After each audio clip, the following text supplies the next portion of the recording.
गुरु ब्रह्मा गुरुर्विष्णु गुरुर्देवो महेश्वरः गुरु साक्षात् परब्रह्म तस्मै श्री गुरवे नमः। ज्ञानानन्दमयं देवं निर्मलस्फटिकाकृतिम् आधारं सर्वविद्यानां श्रीहयग्रीवमुपास्महे। व्यासं वसिष्ठनन्तारं सत्ते पौत्रवकल्वशं पराचरात्मजं वन्दे सुगधादं तपोनिधिं। व्यासाय विष्णुरूपाय व्यासरूपाय विष्णवे नमो वै ब्रह्मनिधये वासिष्ठाय नमो नमः। सरस्वती नमस्तुभ्यं वरदेहिकामरूपिणि विद्यारम्भं करिष्यामि सिद्धिर्भवतु मे सदा। शान्ताकारं भुजगसहितं पद्मनाभं सुरेशं विश्वाधारं गगनसदृशं मेघवर्णं शुभाङ्गं लक्ष्मीकान्तं कमलनयनं योगिर्ध्यानगम्यं वन्दे विष्णुं भवभयं सर्वलोकैकनाथम्। இன்னைக்கு தலைப்பு நாராயணியம்னு நினைச்சிட்டு வந்திருக்கேன். நாராயணியத்தை பத்தி சொல்லணும்னா அது ஒரு பெரிய கடல். முதல்ல நாராயணியம்னா என்னன்றது எல்லாருக்கும் கிளாஸ்ல வந்தவாருக்கு தெரியும், வராதவாருக்கு தெரியும்ன்றதுக்காக சொல்றேன். ஒவ்வொரு பிறவியிலையும் நம்முடைய ரத்த நாளங்கள் ஓடுறதுனால ரத்தம் உருவாகப்பட்டு அதனால ஜீவசக்தி தரண சக்தினால மனுஷன் வாழ்ந்துட்டு இருக்காங்க. மனுஷனுக்குள்ள அது ரெட் பிளட் கார்பசோல் சொல்றாப்புல சிவப்படுகள் பள்ளி பாய்ச்சாதுகளுக்கெல்லாம் செவெள்ளை மரம் செடி கொடுக்கறதெல்லாம் ஜலம் மாதிரி இப்படி ஒன்னொன்னும் அது ஓடக்கூடிய அந்த டியூபுக்கு பேரு நரம்பு சொல்றோமே, அது நாரம் சன்ஸ்கிரிட்ல. நாரம் ஒரு பிறவிலையும் ஒரு உடம்புலையும் இருக்கும். அது ஒவ்வொரு பிறவிக்கு தகுந்த மாதிரி அந்தந்த கலரை வச்சுண்டு அது டைஜஷன் ஆன உணவை அது அதனுடைய ரத்த ஓட்டத்துக்கு ஏத்த மாதிரி அதனுடைய ரத்தம் என்ன கலரோ அது மாதிரி உருவாக்கின்றது. எந்த பிறவியிலே மீண்டும் நம்ம பிறக்காம இருக்கோமோ, எவன் நம்ம இங்க அனுப்பினாலும் அவனிடம் போய் சேர்ந்தப்புறம் அவனிடம் அயனமான போது ஹால்ட் ஆகும் போது அந்த நாராயணனிடம் நாம் ஹால்ட் ஆயிட்டோம்னா மீண்டும் ஒரு அம்மா வயத்துல பிறந்து இந்த நாரத்தின் உதவியினால நம்ம வாழ வேண்டிய அவசியம் கிடையாது. அந்த மாதிரி மோட்ச நிலை ஏற்பட்டு நாராயணனிடம் அயனமாகுவதால் அவருடைய பெயர் நாராயணன். அந்த நாராயணனை பற்றின அறிவு நமக்கு பட்டத்திரி இந்த ஸ்லோகங்கள் மூலமாக நிறைய சொல்றார். அந்த பரவாசுதேவன் தான் நாராயணன். அவன் நேர பூலோகத்துல தானாவே எல்லாருனாலையும் காட்சி கொடுக்க முடியாம ஒரு விதமாக ஒரு குருக்கள் மூலமாக ஒரு விதமாக இப்படி நமக்கு ஆக்கிரமிச்சுட்டு நம்ம வாழ்க்கைய வசத்தின்னு இருக்கான். நாம எல்லாம் ஜீவாத்மாக்கள் அவனிடமிருந்து கீழே வந்திருக்கோம். இங்கே அவனால் படைக்கப்பட்ட இந்த உலகத்தை சுற்றி அவனிடமே மீண்டும் போக வேண்டும் என்ற அறிவை எழுந்து மீண்டும் மீண்டும் பல பிறவியை எடுக்கிறோம். இதெல்லாம் தப்புன்னு கபில வாசுதேவர் தன் தாய்க்கு சொல்லி ஆத்ம உபதேசம் செய்யறார். அதைத்தான் நான் இன்னைக்கு சொல்லலான்னு நினைச்சிட்டு இருக்கேன். முதல்ல சொல்லும்போது நாராயணனை சொல்லிட்டோம். இதை எழுதினவர் யார் நமக்கு தெரிவிக்க? முதல்ல வியாசர். வசிஷ்டரோடு பிள்ளை சக்தியோடு பிள்ளை பராச்சரோட பிள்ளை வியாசர். அந்த வியாசரால் எழுதப்பட்ட அந்த பாகவத எல்லாத்தையும் நிறைய இதிகாச புராணங்கள் எல்லாம் எழுதியிருக்கார். 108 புராணங்கள் உண்டு, இது உபனிஷத்துக்கள் உண்டு. ஆனால் நமக்கு கலைச்சல் 18 புராணங்கள் உட்பட இதையெல்லாம் இஸ்லாமியர்கள் படையெடுப்புல இங்க உள்ள புஸ்தகங்கள்லாம் அரபிக்கா போயிட்டு அங்கிருந்து பாதி வரவே இல்லை. அவுரங்கசீப் காலத்துல இந்து சனாதன தர்மமே இல்லைங்கிற போது எத்தனையோ புஸ்தகங்கள் தொலைஞ்சொடுத்து அது எழுதுவோம். லார்டு மெக்காலேயோட காலத்துல நம்ம நாட்டுல உள்ள எல்லாத்தையும் எடுத்துட்டு போய் அவ இங்கிலாந்துல வச்சு அந்த எல்லாம் டிரான்ஸ்லேஷன் எல்லாம் பண்ணி அந்த புஸ்தக வடிவமாக நமக்கு அவ கொடுத்ததுனால அந்தந்த பிராந்தியத்துல உள்ள மொழிகள் எல்லாம் நமக்கு அருமையாக கையில கிடைச்சிருக்கு. இப்ப தமிழ்ல கூட நம்ம நாராயணியம் படிக்கிறோம்னா அவளுடைய உதவினால ஹிக்கன்ஸ் பாதம் அப்புறம் அந்த 3 பேர் மேக்ஸ் முல்லர் இவெல்லாம் சேர்ந்து உதவி செஞ்சதன் காரணமாக நம்மளுடைய இலக்கியங்கள் கலாச்சாரங்கள் எல்லாம் நமக்கு தெரிஞ்சது. அதனாலதான் நமக்கு தெரிய வந்தது அந்த காலத்துல வியாசர் எழுதினதே ப்ரொவின்சியல் மொழியில நமக்கு கொடுத்ததெல்லாம் அவளுடைய யோகம் கிடைச்சது. இங்க பட்டத்திரி பகவானுடைய அவதாரங்கள் பூராவும் சொல்லி தன்னுடைய வியாதியை பற்றினார். வைத்தியோ நாராயணா ஹரிஹி சொல்றது வெறும் வார்த்தை இல்லை. அந்த வைத்தியனுடைய மருந்து நமக்கு குணமாகணும்னாலுமே அவனுடைய அனுகிரகம் வேணும். அப்படிப்பட்ட அவர் வியாதி ரொம்ப திண்டாடிட்டார். எப்படி அந்த வியாதி முதல்ல கிடைச்சது? முதல்ல பட்டத்திரி யாருன்னு நம்ம சொல்லணும். நாராயணி எழுதும் போதும் பட்டத்திரி கேரளாவில் பாரதபுழா ஒரு நதி. அந்த நதிக்கு வடப்பக்கம் திருநாவாய்ங்கிற ஒரு அம்பிகை கஷேத்திரம். அந்த அம்பிகை கஷேத்திரத்துக்கும் கொஞ்சம் வடக்கு பக்கத்துல மேம்பத்தூர், நாட் மேல்பத்தூர் சொல்றா, இல்லை, அது மேம்பத்தூர், உயர்வான மங்களகரமான ஊர். அந்த ஊர்ல ஒரு பெரிய நம்பூதிரிக்கு ஒரு பிள்ளையாக பிறந்தார். சின்ன வயசுலேயே தாயை இழந்தவர். தகப்பனார் அவருக்கு எல்லா விதமான மீமாம்சை, வியாக்கரணம் எல்லாம் சொல்லிக் கொடுத்தார். அவர் சான்ஸ்கிரிட் பண்ணி குருகுல வாசம் வச்சு குழந்தைகளுக்கு எல்லாம் சொல்லிக் கொடுத்தார். அப்படி பட்டத்திரிக்கு எல்லாம் சொல்லிக் கொடுத்துன்னு வரும்போது பருவ வயசு சமயத்துல சின்ன குழந்தையா இருக்கிறவங்க அம்மா எல்லாருக்கும் குறையே தெரியல. அதுக்கப்புறம் பார்த்தார் இந்த ஊர் பொண்கள் எல்லாம் இவ்வளவு அழகான பட்டத்திரியை பார்த்துட்டு ஆத்தங்கரையை குடிச்சுட்டு வர அழகா பார்த்து ஐயோ இவனோட பேசியே ஆகணும்ட்டு வலுல பேசுறத பார்த்த உடனே அப்பா இங்க இருந்தா இந்த பிள்ளை கல்விமானாக ஆக முடியாது என்று சொல்லி தன்னுடைய சிநேகிதரான ஆத்யம் நம்பூதிரிங்கிறவர்கிட்ட மேற்கொண்டு படிக்கிறதுக்கு அனுப்பிட்டார். பல வியாக்கரணங்கள் பலவற்றை எல்லாம் கற்று ரொம்ப அருமையாக இருந்தார். அப்படி இருக்கும் பொழுது அப்பா ரொம்ப மோசமாகி காலகதியாக நிலைமை ஆகும் போது எப்படி நாம அந்த குழந்தைய வரவழைக்கிறது யோசிக்கிறோம். மற்றவரெல்லாம் கூப்பிட்டு விட்டுறாங்க. பெரிய சௌரியமான குடும்பம். அதனால அவருக்கு போய் வர தேர்ல மாதிரி கூட்டிட்டு வர்றாங்க. அங்க போய் தன்னுடைய குருட்ட சொல்றாரு, நீங்க எத்தனையோ சொல்லி கொடுத்தீங்க, பகவானை பத்தி சொன்னேன், ஆனா அதையெல்லாம் நீங்க கத்துட்டு நான் உங்களுக்கு என்ன தரணும் சொல்லுங்க, எங்க அப்பாவுக்காக நான் போக வேண்டியிருக்குன்னு கேட்கிற போது அவங்க சொல்றேன், இந்த உடம்புல வாதம் இங்க எங்க கழுத்தை திரும்ப முடியாம கஷ்டப்படுற எனக்கு நீ எதை தந்தாதான் சரியாகும், என்னால அதெல்லாம் வச்சுட்டு சந்தோஷமா வாழ முடியுமா, நீ எந்த பொருளையும் கொடுத்தா என் வியாதி போகாத வரைக்கும் யார் எதை தந்தாட்டா என்ன, எனக்கு ஒண்ணுமே வேண்டாம். குரு கஷ்டப்படுறத பார்த்து பட்டத்தில் என்ன செய்யார், நம்பூதிரிய நிறைய படிச்சவாங்கிறது பட்டத்தில் கூப்பிடுவான். சோ அந்த நம்பூதிரி நாராயண நம்பூதிரி அவர் பேரு. அவர் என்ன பண்ணினார், பஞ்சபாத்திரத்தில் உள்ள ஜலத்துல ஒரு துளசியை கொண்டு கிட்டக்க கொண்டு குருவோடு கையை பிடிச்சி இந்த ஜலத்தை எடுக்க வச்சு தன் கையில விட்டுருந்தார். மூடிட்டு பிரதிஜை பண்ணினார், பகவான் வைத்தியோ நாராயண ஹரிங்கிறவன் சத்தியமானா, நீர் எனக்கு சொல்லிக் கொடுத்த இந்த பாடங்கள் எல்லாம் ஆத்மார்த்தம் எல்லாம் உண்மையானார், நீங்கள் அருமையாக சொல்லிக் கொடுத்ததுக்கு நான் சிறந்த மாணவன் என்பது உண்மையானார், உங்களுடைய வியாதி எல்லாம் எனக்கு வரட்டும், நீங்கள் சொஸ்தமாகணும், நன்னாகணும், என் வாழ்நாளிலே நீங்கள் நன்றாகிவிட்டீர்கள் என்பதை நான் கேட்க வேண்டும் என்று சொன்ன உடனே, இப்படி செஞ்சுட்டியடா, இப்படி செஞ்சுட்டியடா, இது ரொம்ப தப்புடா, நீ வாழ்ந்த வயசுடா, இப்படி செய்யக்கூடாதுன்னு இல்லை இல்லை என்று சொல்லி சமாளம் பண்ணிட்டு வந்துவிட்டார். இங்கே வந்தவுடனே அப்பா காலமும் ஆயிடுத்தார். ஆனதுக்கு அப்புறம் அவர் அங்கே இருக்க இவரோடு இந்த வியாதி கேட்டுக்கொண்டதற்காக வந்த வியாதிதான் இது. இவருக்கு பிறவியிலேயே கிடையாது, கை காலெல்லாம் நிறுத்த முடியாது, கேட்க திரும்ப முடியாது, உட்கார முடியாது, நிற்க முடியாது, நினைவு மட்டும் நன்றாக இருந்தது.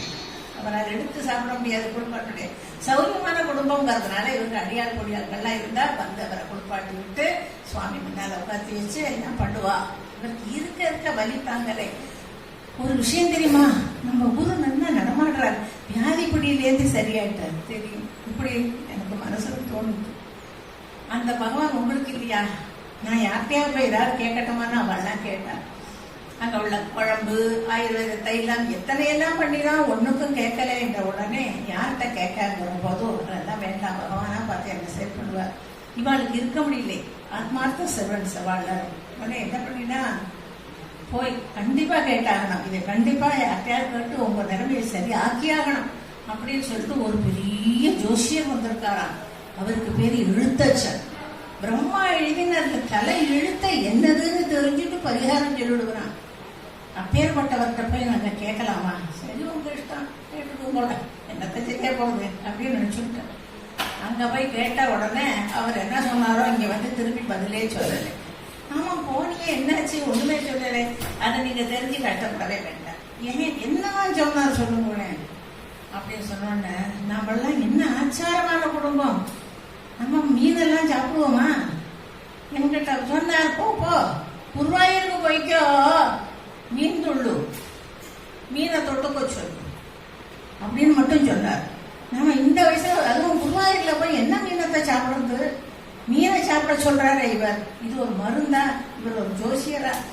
உடனே பட்டத்திரி சிரிச்சார். அவர் பெரிய ஞானியிலே அவருக்கு தெரிஞ்சு கொடுத்து அவர் என்ன சொல்றாரு தெரியுமா? பட்டத்திரி என்னை பார்த்து நீ போயிட்டு வா, ஆசீர்வாதத்தோட நன்னா இருப்பேன்னு சொல்லி அனுப்பினாரு.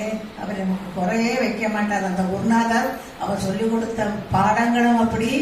இவரும் அதை புரிந்து கொண்டு அந்த குருவாயூர் ஸ்தலத்திலே இருக்கும் நாராயண மூர்த்தியை, அந்த மூர்த்தியை போய் தசாவதாரம் பாடுங்கிறார். மீன் அவதாரத்திலேருந்து ஆரம்பித்து தசாவதாரத்தை தான் பாடுவதாக பட்டத்திரி வந்தார். என்னை எப்படியாவது குருவாயூருக்கு கூட்டிட்டு போவோம். வாழ்நாட்டிலே இந்த குருவாயூர் இருக்கு தெரியும், பார்த்தது கிடையாது. அப்படியே கொண்டு வந்து வைக்கிறார். நாராயண சரஸ்ல குளிப்பாட்டி அங்க எழுத்தாப்புல சுவாமி இப்படி திரும்பி உட்காந்துட்டு, ஏன்னா அவனால நேர உட்கார முடியாது. சுவாமிய காலம் நீட்டிருந்து உட்காரக்கூடாது. அதனால உடம்பெல்லாம் இப்படி இருக்கு, முகமெல்லாம் இப்படி இருக்கு, இப்படி கும்பிடுறாரு. அப்படி கும்பிட்ட நிலையில மகாவிஷ்ணுவை பார்த்து குளிச்சுட்டு அங்க வந்து பாக்குற போது வாகைச்சாத்து நடந்து கொண்டு இருக்கிறது. அது என்னது வாகைச்சாத்துன்னா, குழந்தை குருவாயூரப்பனை யசோதை எப்படி குளிப்பாட்டினாள் அதே விதத்திலே இங்கே குளிப்பாட்டுவார்களாம். பரம்பரை எழுந்து இந்த மயில் பீலியை கலைக்க மாட்டான். இடையில போட்டிருக்க சில நகைகள் எல்லாம் கழட்ட மாட்டான். காலில் உள்ள கொலுசு கழட்டவே மாட்டான். அந்த காலத்துல அதிதி கட்டின கௌபீன சிவப்பு வஸ்திரம் அதையும் கழட்ட மாட்டான். குளிக்கவா மாட்டவே மாட்டேன். சின்ன குழந்தையில காலங்காலத்தால எந்திருக்கு குளிக்கவான எந்த குழந்தை வரும்? அதே மாதிரி மாட்டவே மாட்டேன்னு இருப்பார். யசோதை என்ன செய்யணும்? அந்த ஜலத்தை தொட்டு பார்த்து தனக்கு ஏத்தாப்புல இருக்கான்னு பார்த்து தன் மேல தண்ணியை விட்டுண்டு, அதே மாதிரி இன்னமும் கோவிலிலே ஆச்சாரியர்கள் எல்லாரும் தண்ணீர் தண்ணியை விட்டு திராவி பார்த்து கொண்டு சந்தனாதி தைலத்தை எடுத்துட்டு வந்தா ஓட்டமா ஓடுவந்தவன். அந்த குருவாயூரப்பனை நடத்தி வந்த சாப்பிடு, ஏதாவது அப்புச்சி தரேன், அப்பவாது நெல்லு அப்படின்னு சொல்லி அழகாக அந்த ஊரிலே கிடைக்கக்கூடிய மட்டிப்பழம் என்ற குட்டி வாழைப்பழத்தை கையில கொடுப்பான். அந்த குட்டி வாழைப்பழத்தையும் ஜில் ஜில்லு ஜலங்கி போட்டு குருவாயூரப்பனுக்கு நிற்பர். நின்ற உடனே அவனுக்கு சந்தனாதி தைலத்தை போட்டு குளிப்பாட்டி விடுவார்கள். இந்த காட்சியை காண்பதற்கு அத்தனை கோடி மக்களும் இன்னமும் குருவாயூர்ல காலம் போறா. அதுக்கு பேர் வாகச்சாத்து. அந்த வாகச்சாத்து பண்ணிட்டு இருக்கா தெரிஞ்சு அவர் உட்காந்து திறந்தார். வாகச்சாத்து முடிஞ்சு திரையை திறந்தார்கள். அவரை பார்த்தார். அடுத்த நிமிஷத்துல அவருக்குள்ள ஏதோ ஒரு புத்துணர்ச்சி. சரியான இடத்துக்கு வந்துட்டோம். இவனை தவிர என்னை சரி பண்ண யாரும் கிடையாது. பார்த்த உடனே ஏதோ ஒரு சந்தோஷம். எதையாவது சாப்பிடணும்னு ஆசை வந்தா 1 பீஸ் 2 பீஸ் கொடுத்தோம், இந்தாண்டு மொத்தமா தந்தா என்ன சந்தோஷம் வரும் குழந்தைகளுக்கு. அந்த சந்தோஷம் வந்ததுதான் சாந்திரானந்தம் அவபோதாத்மகம் அனுபவிதம் காலதேச அவதிப்யாம் நிர்முக்தம் நித்யமுக்தம் நிகமசதசகஸ்ரேண நிர்பாஷ்யமானம் அஸ்பஷ்டம் திருஷ்டமாத்ரே புனதுரு புருஷார்த்தாத்மகம் பிரம்மதத்வம் தத்தாத்மாதிசாட்ச பாதியில்ல பாதிசாட்சாத் குருபவனமுரே அந்த பாக்கியம் ஜனானாம் ஆரம்பிச்சார். ஆரம்பிச்சு வதேசியா அந்த சாப்டர் பூராவும் நீ அங்க இருக்கிற பரபிரமா எப்படி தெரியுமா? ஒரு பெரிய கடல். அந்த கடல் நடுவுல உள்ளது நிறைய ஜலம். அதுல மூர்த்திகள், முத்துக்கள், வைரங்கள், பவன், கனிபவன் எல்லாம் இருக்கு. அதை நமக்கு இங்க இருந்து போய் தொட முடியாது, நம்ம பக்கத்துக்கு போக முடியாது. ஆனாலும் அந்த கடற்கரைக்கு வரணும்னு ஆசைப்படுறோம். ஏன்? கடலின் ஒரு பாகமானது உங்ககிட்ட ஓடியே வருது. உன் காலை தொட்டு திருப்பியும் ஓடி போறது. ஒரு குழந்தை ஓடிட்டு தன் அம்மாட்ட ஓடுற மாதிரி அந்த அலைகள் எல்லாம் வந்து வந்து வந்து போகும்போது ஒரு மன சந்தோஷம். சாயங்கால வேளையில நீங்க போய் கடல்ல நின்னா தான் தெரியும். தன் மேல அலைப்படுவதற்காக நின்று கொண்டு அத்தனையும் ஈர தட்டிட்டு வருவோமே, அத மாதிரி அந்த சந்தோஷம் கிடைக்கிறது. அப்படின்னா என்ன? அவன் அங்கே இருக்கிற கடவுள் அவனிடம் முத்துக்கள் இருப்பதை போல முத்த அடைய வேண்டும் என்ற மூட்சங்களாக இருக்கிற மூட்சத்தை நினைக்கிறவாள்லாம் அவர்கிட்ட நினைவே இருக்கா? அப்பேற்பட்டவன் நம்மிடம் குழந்தையாக ஓடி ஓடி வருகிறார். யார் தெரியுமா? கோவிலிலே குடியிருக்கிற அர்ச்சாவதார மூர்த்தி பகவான். நிர்மலா, அதே சமயம் நிர்குணம், நிராகாரம். அப்பேற்பட்டவன் 3 குணங்களை தாண்டியவனாக இருக்கிறதுனால குணாதீதன். அவனால் படைக்கப்பட்ட மனிதர்கள் மூன்று குணத்துக்கும் சம்பந்தப்பட்டவா. ஏதாவது ஒரு குணம் அதிகமா இருக்கும், மற்ற நாட்டு கூடவே இருக்கும். முழு நல்லவன் என்று எவனும் கிடையாது, முழு மோசம் என்று எவனும் கிடையாது. முக்குணங்களின் வடிவம் இவன். இப்படி ஒருத்தனை இவன் படைச்சிட்டு இவனை தன்னிடம் இழுத்து கொண்டு போவதற்காக அந்த பகவான் ஒவ்வொரு கோவிலிலேயும் ஒரு அர்ச்சாவதார மூர்த்தியாக வந்திருப்பார். பட்டத்திற்கே அவர் அருள் செய்யும் பொழுது அவர் குருவாயூரப்பன். ஒவ்வொருவருக்கு ஒரு ஒரு விதமாக இருக்கும். ஒருவருக்கு புறந்தரக்கு கோவில் தெய்வம், சில பேருக்கு புக்காத்துல, சில பேருக்கு போன ஊர்ல உள்ள தெய்வம், சில பேருக்கு இஷ்ட தெய்வம், ஊர் தெய்வம் என்று பலவித வடிவமாக பலவிதமான மோட்சங்களை தரக்கூடிய பகவான் இருக்கிறார். அந்த பகவானுடைய அந்த சாநித்தியங்கள் எல்லாம் அர்ச்சாவதார மூர்த்தியாக பண்ணி நிற்கும் பொழுது அது மூன்று குணத்திலே ஒரே ஒரு முக்கியமான குணமான சத்துவ குணத்தை கொண்டு இங்கே வந்து நிற்கிறது. சத்துவ குணத்தோடு வந்து நிற்கிறது. அந்த சத்துவ குணத்தோடு உள்ள சுவாமியை நாம் தினமும் போய் பார்க்கிறோம். பார்த்த போது என்ன கிடைக்கிறது? முதல்ல பக்தி வருதா? வராது. 4 விதமான பக்தி நம்மிடம் இருக்கிறது. முதல்ல குழந்தையா இருக்கும்போது பயபக்தி. அம்மாச்சி கண்ணை கூத்துருவாரு, அதெல்லாம் சாப்பிடக்கூடாது, பயப்படுவேன் அந்த பக்தி.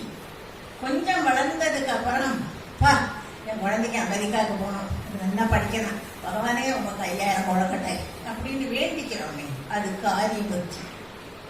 ஏற்கனவே ஒன்று நடந்து முடிந்தது இவனால் என்றால் காரண பக்தி. இந்த 3 உலகத்திலே உள்ள பக்தி. அவனை அடைவதற்கு ஒரே பக்தி கடவுள் பக்தி. அந்த பக்தி ரொம்ப அவசியம் என்பதைத்தான் பட்டத்திரி ஒவ்வொரு அவதாரமாக சொல்லி சொல்லி சொல்லி அப்படி செய்யும் போது அவன் ஒரு காரியத்தை செய்கிறான். சிஷ்டர்களுக்கு பரிவாரமும் துஷ்டர்களுக்கு நிகிரகமும் பண்ணுகிறான் என்பதை ஒவ்வொரு அவதாரத்திலையும் சொல்றான். 100 தசகம் எழுதினார் இவர். அப்படி 100 தசகம் எழுதும் போது முதல் 10 பிரம்மாவையும் சிவனையும் பத்தி இருக்கும். அதுல சிவனையும் பிரம்மாவையும் குறிச்சி சொல்லும் பொழுது இந்த மனித சரீரம் எல்லாம் எப்படி வருதுங்கிறதெல்லாம் மழமழ சொல்லி, மீண்டும் பிறவி எப்படி எடுக்கிறோங்கிறத எல்லாம் சொல்லி, அதுக்கப்புறம் அவதாரங்கள் மார்க்கண்டேய அவதாரம் வரைக்கும் விடாம அத்தனை அவதாரத்தையும் சொல்லும் பொழுது அவர் எப்படி எப்படி அருள்வாளிக்கிறார். எதனால் அவருக்கு பேர், பகவானுக்கு பேர் அச்சுதன்.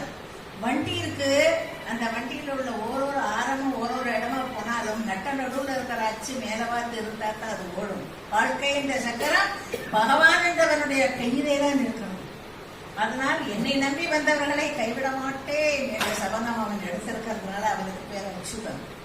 அந்த அச்சுதனை கும்பிடணும், அவரை சொல்லி அத்தனை உறுதியும் சொல்லணும், தன் வருத்தங்கள்லாம் போக்கணும் என்று வந்து பட்டத்திரி சொல்லி கடைசி வியாதியின் நிவாரணமும் ஆனார்ங்கிறது தான் அவருடைய ஸ்லோகத்துல.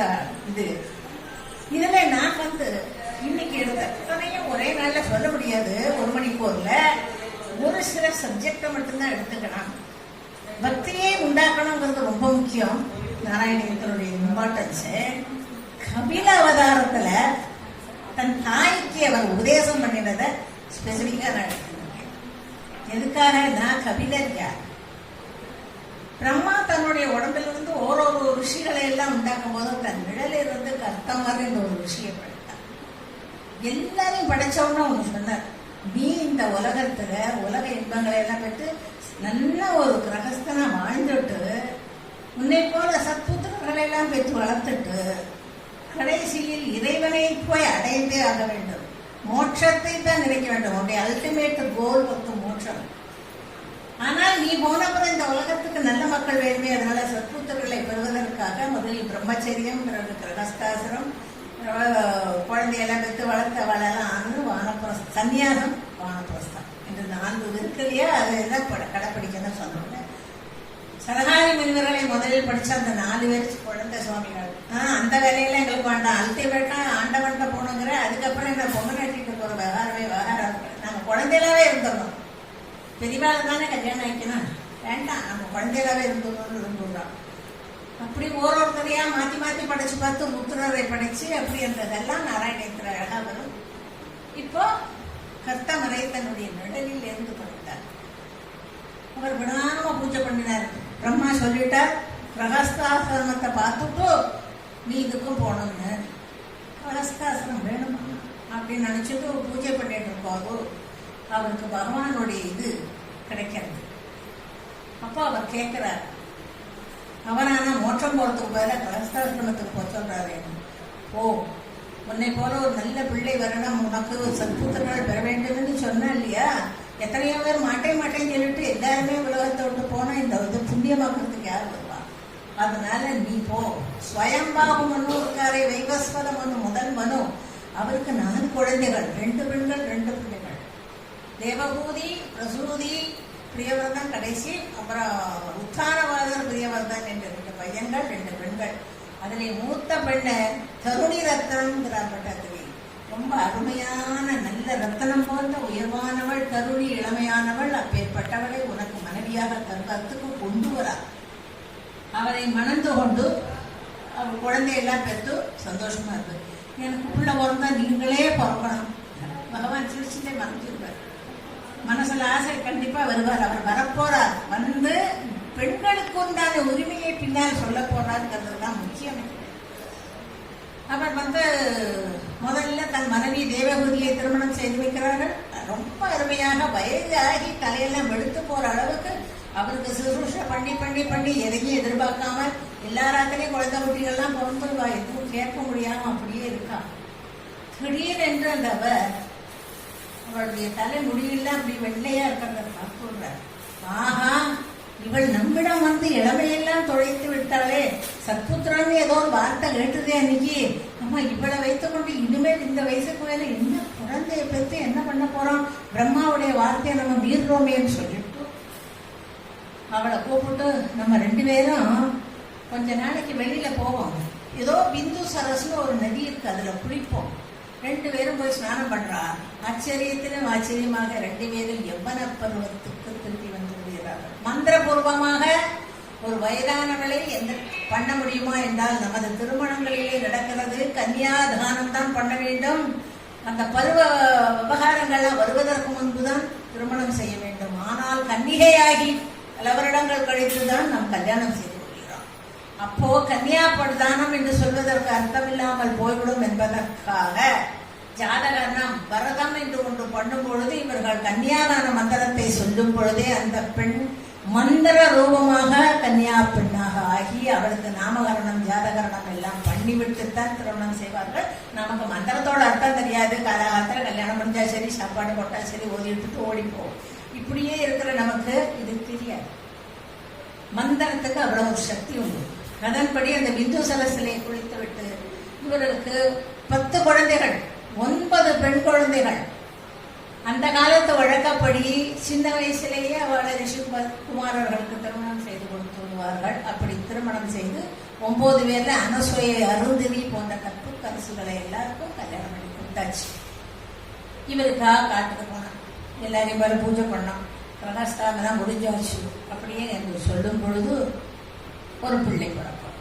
மஞ்சேல்னு தரான். அதனால அந்த குழந்தைக்கு கபிலா, கபில வாசுதேவன். வாசுதேவன்கிற பெயர் பின்னால கங்கை கொடுப்பாள். அது வேற கதை, அதை நான் இப்ப சொல்லலை. அந்த கபில இருக்க கபில தேவர் என்று சொல்வாங்க. அந்த கபில தேவர் சின்ன குழந்தை. அவன் அக்காக்களுக்கெல்லாம் கல்யாணம் ஆகி போயாச்சு. அப்போ இந்த அப்பாவுக்கு தோன்றது, நம்ம அவர் சொன்னாப்புல பிரம்மச்சரியம் அதெல்லாம் முடிச்சாச்சு, இனிமே வரப்பிரசத்துக்கு போக வேண்டாமா அப்படின்னு தோன்றது. கண்ணை மூடினா இவன் குழந்தை இல்லை, பகவான் நானே உனக்கு புத்திரனா பிறக்கிறேன்னு சொல்றானே, சுபுத்திரனாக இருக்கிறான், ரொம்ப அருமையாக இருக்கிறான், அதனால இவன் அவனுக்கு பகவான் தான் வந்திருக்காருன்னு தோன்றது. கண்ணை திறந்தா, ஏய் அதையே அப்படி செஞ்சேன், இதையே அப்படி செய்ய என்று தன்னை பிள்ளையாக பாவித்தவரை வேலையும் வாங்குறார். இவர் பகவானா தன் பிள்ளையா என்று தெரியாத நிலையிலேயே இருக்கும்போது ஒரு நாள் அவனை கூட்டிக் கொண்டு போய் வெளியிலே போய் சொல்லணும், நீ பகவான் மனசுல பட்டாலும் அதை முழுமையாய் உணர முடியாததுனால நான் வானப்பிரஸ்தத்துக்கு போகலான்னு நினைக்கிறேன். அங்க போய் 10 குழந்தைகளை 10 கிழவியா மனைவியான போது தன் மனைவியை பற்றி சிந்தனை வருது. நான் போயிட்டா அவ என்ன செய்வன்னு எனக்கு தெரியல. அவளோட தான் இருக்கணும்னா நான் எத்தனை வருஷமா இப்படியே இருந்தா பிரம்மா கேட்ட மாதிரி மோட்சம் போறதுக்கு வழியை தேட முடியாது. அதனால நான் அவருக்கு பிரம்மா சொன்னபடி போகணும்னா நீங்க ஒரு அனுகிரகம் பண்ணலாம். என்ன, உன்னோட தாயை பார்த்து, உன் தாயை பார்த்துக்கோப்பா, நான் வந்து வானப்பிரஸ்தம் போய் கண்ணை மூடிட்டு தியானம் பண்ணி பகவான் முழுமையா என்கிட்ட வராதான்னு பார்க்க போறேன். ஆஹா, ரொம்ப நல்ல காரியம், போயிட்டு வாங்கோ. நல்ல சமயம், தாயை என்னிடம் ஒப்படைப்பீங்களா? ரொம்ப சந்தோஷம், கவலைப்படாது. இதை சொல்லும் பொழுது கபில வாசுதேவருக்கு 5 வயது. அந்த வயசுலேயே அவர் சொல்லிட்டார், போயிட்டு வா, அம்மாவை பத்தி கவலையே படாது. அவர் என்ன பார்த்துட்டார், அப்புறம் போயிட்டார். வீட்டுக்கு வந்து கொஞ்ச நாள் அவரை காணலைன்ற உடனே, சாப்பிடறதுக்கும் வரலைன்ற உடனே தேவகுதி இவர் மனைவிக்கு ராஜா பெரிய சுயம்பாகுமனோடு பொண்ணு, அந்த காலத்துல பெண்ணை திருமணம் செய்து கொண்டா அவளோட பிரச்சனைக்குள்ளேயே வருத்தத்துக்குள்ளே எல்லாம் பின்னே உள்ளவர்கள் வரமாட்டார்கள். சீதை காட்டுக்கு போனாலா என் பொண்ணு எப்படி போகலாம் என்று ஜனகர் ஒரு நாளுமே அயோத்திக்கு வந்து நியாயம் கேட்டது. அது அந்த காலம். இப்போ ரொம்ப வருத்தப்பட்டு கவலைப்பட ஆரம்பிச்சுட்டாங்க. காணலையடா, உங்க அப்பாவை காணலையே, எங்க விட்டார்? அம்மா, ஒரு விஷயம் பேசணும். அப்பா வந்து பகவானையே கும்பிட்டு பூஜை பண்ணிட்டு இருந்தார். நடுவில் தானே நாங்கள்லாம் பிறந்தோம். இப்ப நாங்கள்லாம் பெரியவளாகி அவ வழிக்கு போனோம்னு உடனே தன் வழியா போயிட்ட அவர் பகவானை தேடி போயிட்டார். அப்புறம் நீ எங்க புறப்பட்டு இருக்க? நான் இடையிடையே இங்க எல்லாரும் கூடயும் சேர்ந்து சத்சங்கங்கள்லாம் போவே வருவேன். உன்னோட அக்கா மகள் எல்லாரும் கல்யாணம் ஆகி போயாச்சு, உங்க அப்பாவும் இப்படி போயாச்சு. அப்பத்தான் அவளுக்கு தன்னை பத்தின உணர்வு வந்தது. அப்ப நான் என்ன யார் காப்பாத்துவா? எனக்கு யார் உறவு? எல்லா உறவுகளும் போயிட்டா நான் என்ன ஆவேன்? கண்ணிலேருந்து ஜலம் வருது. அழாதேம்மா, நான் வந்திருக்கிறதே உனக்காகத்தான். ஏன்னா அப்பாவுக்கு பணிவிடை செய்து பதிவிரதா தர்மத்தை ஆசிரியச்சுட்டு எல்லா சத்புத்திரர்களையும் பெற்று 100 குழந்தைகளையும் இரவும் பகலும் காப்பாற்றி வளர்த்து இத்தனையும் செஞ்சுட்டு அவர்களுக்கு வயத்துக்கு வேணும் உணவு சமைச்சாக்க 10 பாத்திரம் தேய்க்கணும். அது எல்லாருக்கும் தெரிந்த கஷ்டம். 10 பாத்திரம் தேய்க்கணும், வீட்டை பெருக்கி முழுகணும், சகல வீடுல எல்லாம் நல்லா இருக்கும், ஜலம் இருக்கணும். அத்தனையும் வீடு வீடு வீடு வீடுன்னு இருந்து எங்களையே கதியா இருந்தேன். இப்பதான் உனக்கு நான் யாரு, தான் தனியாயிட்டோமே தோன்றது இல்லையாமா? அப்படி யோசிக்காதே. ஏன்னா பகவான் ஒருத்தர் யாரையுமே தனியா விட மாட்டார்.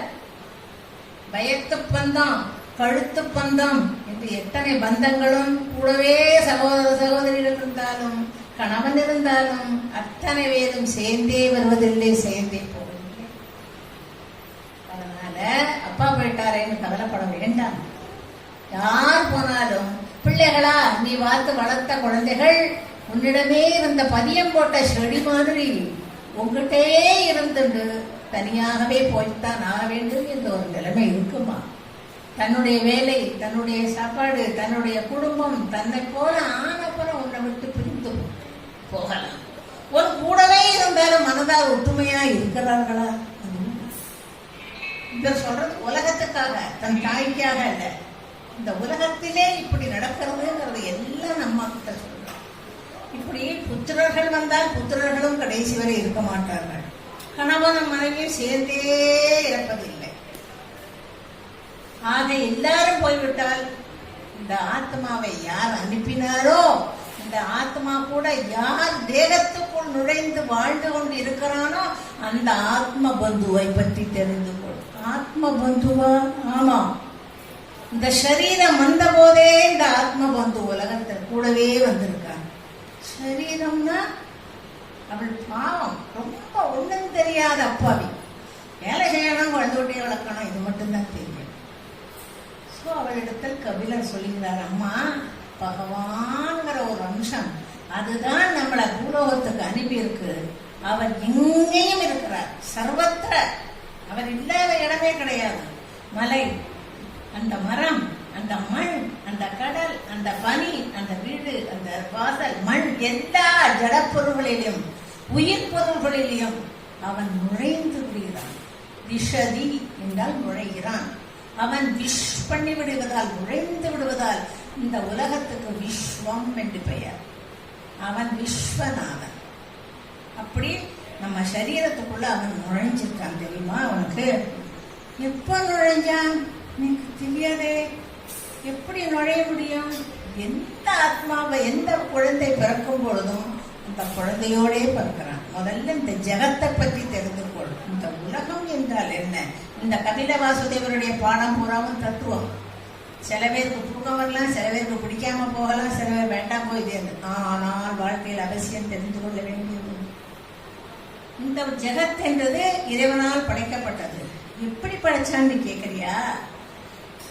பிரளய காலத்திலே ஆழ்ந்த நித்திரை, யோக நித்திரையிலே படுத்துக் கொண்டிருக்கிறோம். அந்த பகவானுக்கு திடீர்னு ஒரு எண்ணம் தோன்றது. கண்ணை முழிக்கிறது யோசிச்சா, நம்ம இன்னைக்கு கேரம் போர்டு விளையாடுறோம். ஏதோ அவர் கபிலர் சொல்லலை, நான் உங்களுக்கு எக்ஸ்பிளைனுக்காக சொல்றேன். இன்னைக்கு விளையாடினதை நாளைக்கு விளையாடணும், நாளைக்கு விளையாடணும். செஸ் விளையாடுறோம், இன்னைக்கு விளையாடணும், நாளைக்கு விளையாடணும். மனசுல ஏதாவது ஒண்ணுல புது முயற்சி எடுத்தால் மீண்டும் மீண்டும் செய்யணும்னு வர மாதிரி பகவானுக்கு ஒரு விளையாட்டுமா? அதுதான் சிருஷ்டி.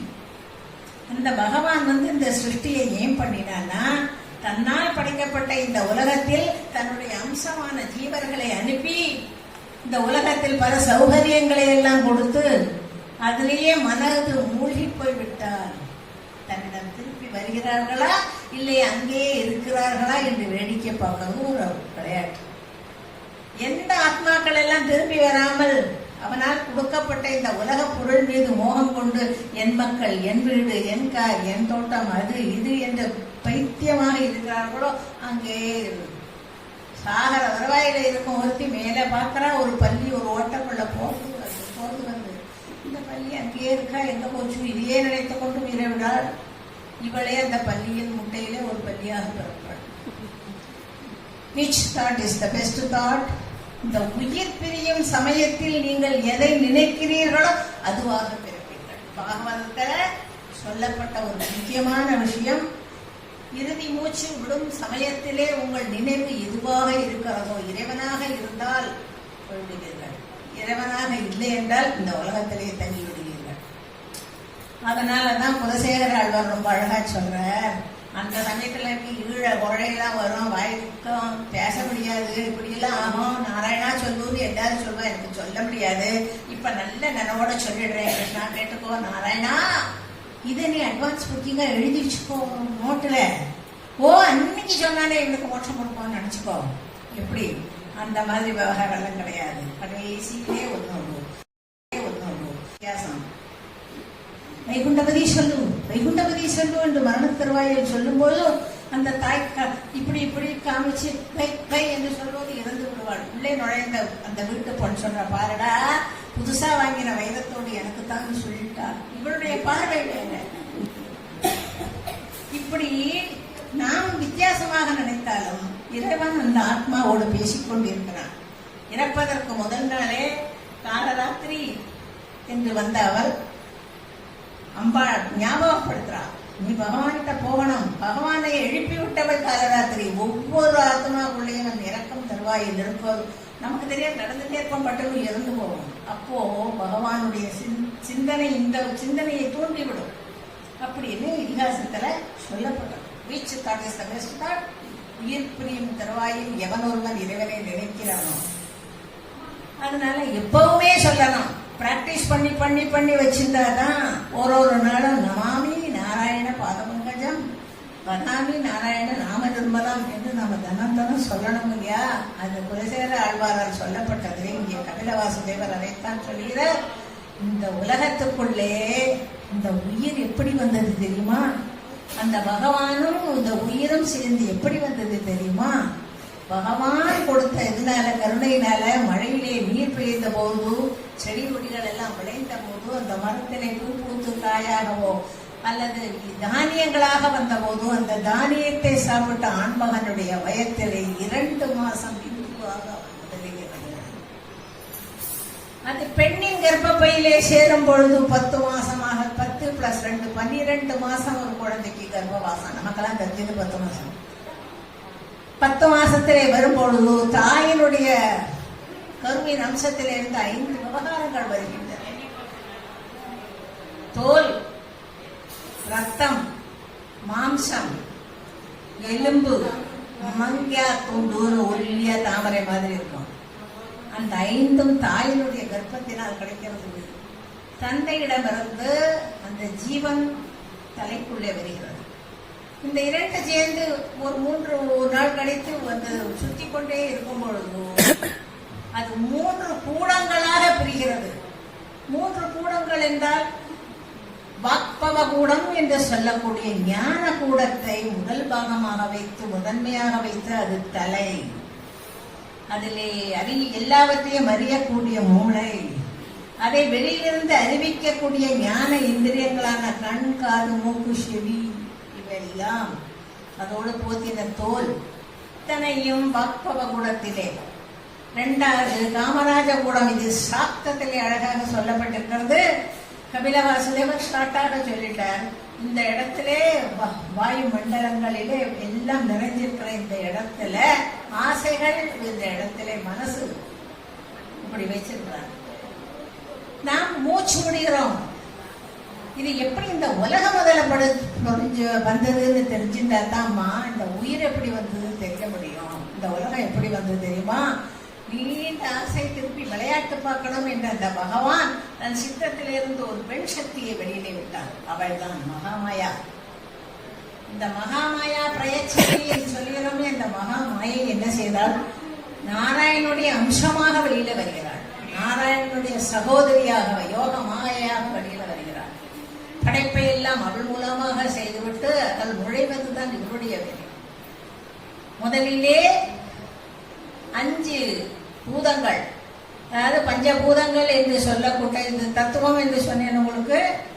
இந்த பஞ்சபூதங்கள் என்று சொல்லும் பொழுது ஆகாசம், வாயு, அக்னி, ஜலம், மூலாதாரம் என்று 5ஐ படைத்தாள். இந்த 5க்கு 5 சக்தியை கொடுத்தாள். ஆகாசத்திலே சத்தம் இருக்கும், வாயுவிலே ஸ்பர்சம் இருக்கும், தொடு உணர்ச்சி வரும். அக்னியிலே ரூபம் கண்ணுக்கு தெரியும் சூரிய வெளிச்சத்தினால. பிறகு ஜலம் ருச்சி வரும். பிறகு மூலாதாரம் தன்னை போல் ஒன்றை படைக்கும் சக்தி உண்டாக்குவது. இது அண்டத்திலே பஞ்சபூதங்களை செய்தால் தேவாதி தேவர்களை அவர்கள் உதவி செய்கிறவாள் எல்லாம் படைச்சாள். 3 உலகமாக படைச்சாள். ஒன்றிலே மறுபிறவி எடுக்க போகும் பித்ருக்கள் அனுப்புவதற்காக புவர்லோகம், புண்ணியத்தை செய்ததன் காரணமாக போவதற்கு தேவலோகம், கீழே மனித நரலோகம். நாம் எல்லாம் வாழ்வது இந்த மனித லோகம். இந்த மனித லோகத்திலே 5 விதமாக இவள் படைத்தாலே இதை இந்த அண்டத்தில் மட்டுமல்ல கர்ப்பப்பையில் உள்ள பிண்டத்திலும் வைத்தாள். எப்படி? 3 கூடங்களாக பிரிந்ததல்லவா? அந்த 3 கூடத்திலே மேலே உள்ளது ஞானத்துக்கு மட்டும் சொந்தம். இந்த 2 கூடத்திலே இந்த இடத்திலே விசுத்தி, இந்த இடத்திலே சப்தத்தை உணரும் சக்தி. கீழிருந்து ஒரு நாவி நாதபிந்து கலாரி நமோனமாக என்கிறோம். இங்கே வந்தால் தான் சப்தம் தெரியும். இங்கே இருந்து தவிர வேற இடத்துக்கு சப்தம் வராது. இந்த இடத்திலே காற்று வருகிறது. இந்த இடத்திலே ஜடராக்னி என்ற வயிற்றுக்கு வந்து டைஜஷன் பண்ணக்கூடிய அக்னியை வைத்திருக்கிறாள். அதன் பிறகு என்சைம்ஸ் அவன் இந்த மணிபூரக தத்துவத்திலே வைத்திருக்கிறாள். மூலாதாரத்திலே 2 விவகாரம். இந்த உணவு ஜெரிக்கப்பட்ட உடனே வெளியே போவதற்கு ஒன்று, இதை போல இந்த சரீரத்தை போல இன்னொரு சரீரம் வளர்வதற்கு ரீப்ரொடக்டிவ் ஆர்கன் என்று சொல்கிறார்களே, அதை வைத்திருக்கிறார். இத்தனையும் அம்பாள் மாயாதேவி அம்பாள் பகவானோட கருணையினால இந்த உயிரை படைச்சிருக்கிறாள். அப்ப மற்ற தேவாலயம் கொண்டு ஆசீர்வாதம் பண்ண சொன்னாள். சூரியன் கண்ணை கொடுத்தான், சந்திரன் மனசை கொடுத்தான். இப்படி ஒவ்வொருத்தர் ஒவ்வொன்றை கொடுத்து கர்ம ஞான இந்திரியங்கள், கர்ம இந்திரியங்கள் 5, ஞான இந்திரியங்கள் 5. இந்த ஞான இந்திரியங்கள் என்பது கண், காது, மூக்கு, செவி அதெல்லாம். அப்புறம் தோல். அதனால கண்ணு வந்து ஏதாவது ஒண்ணு பார்த்து நான் மூளைக்கு ரிப்போர்ட் பண்ணணும். நாக்கு இதே டேஸ்டியா நல்லா இருக்கு மூளைக்கு சொல்லும். மூளையாக அதை முதலில் கத்துக்காங்க.